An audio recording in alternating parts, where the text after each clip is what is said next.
Next comment, which kind of ties in with the question of the banking and Manor World Holding Trust, and also certain questions this recently, is how to strategize the economy, and also who the trust should or should not speak to or deal with. Some people have said recently, why are you giving money to the governments? Well, Kim, to a point, has an obligation to negotiate with anyone, and she has, much to her forehead and the back of her hair being pulled out at the frustration of dealing with clowns. Providing those who she negotiates with operate in a better way. That's all. Doesn't matter who you are. If you're going to operate in a better way, we're prepared to do a deal. Now, some have said, don't give any more money for the government. Some have said, no more money for the banks. Don't prop up the stock market. And I get all that. And that has been discussed at various intervals, trust me, of stopping those three. But what is often overlooked in these statements, and it's something that I'm asking all to look at and ponder on, what are the consequences of no more money for government or the stock market? Well, for a start, the cabal want to crash both of them.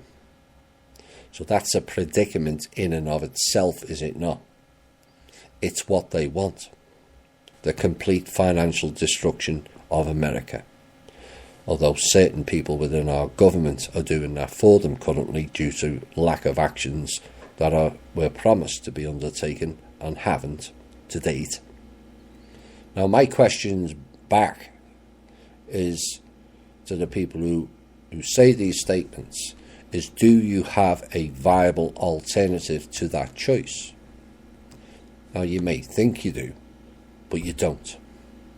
Now, the alternative of not giving money to the government, propping up the stock market, or banks, although we have stopped funding banks, is this, and people need to ponder long and hard on this.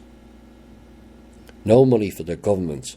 All government workers' pay would cease overnight, all 2.3 million of them, with no back pay this time.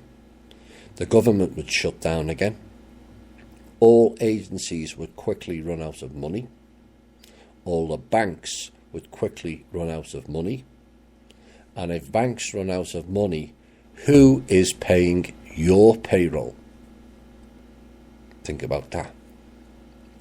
Social Security, tax returns and food stamps would be hindered or ceased, and the country will collapse within 1 week, with violent anarchy and who has the biggest guns rules.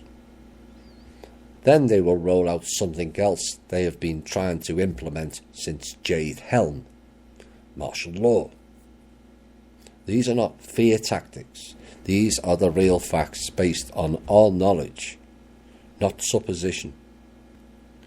This country would turn into a bloodbath overnight, and I'm not saying that lightly either.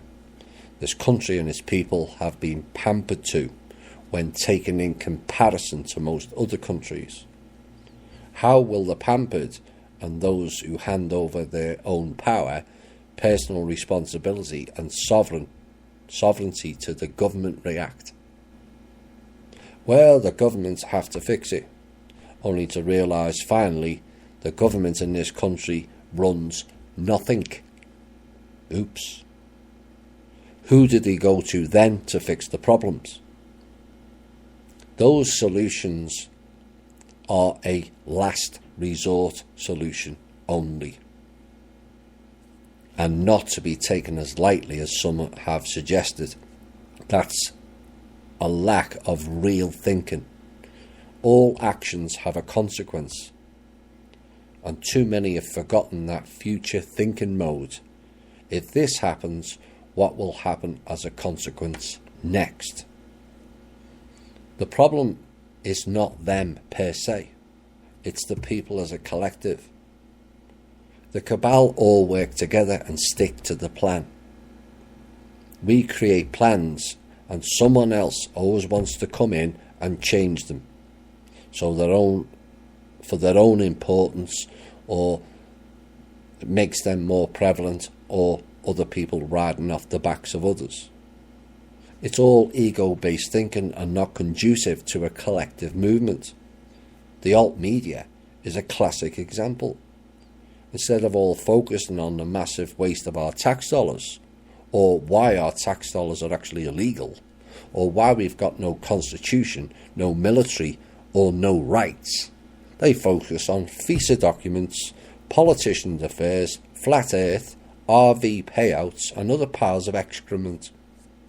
They're laughing at us as a collective. So what happens if a group of people cannot govern, control, or look after themselves? Others come in and do it for them. And how has that worked out for us? Think different. It's the way forward.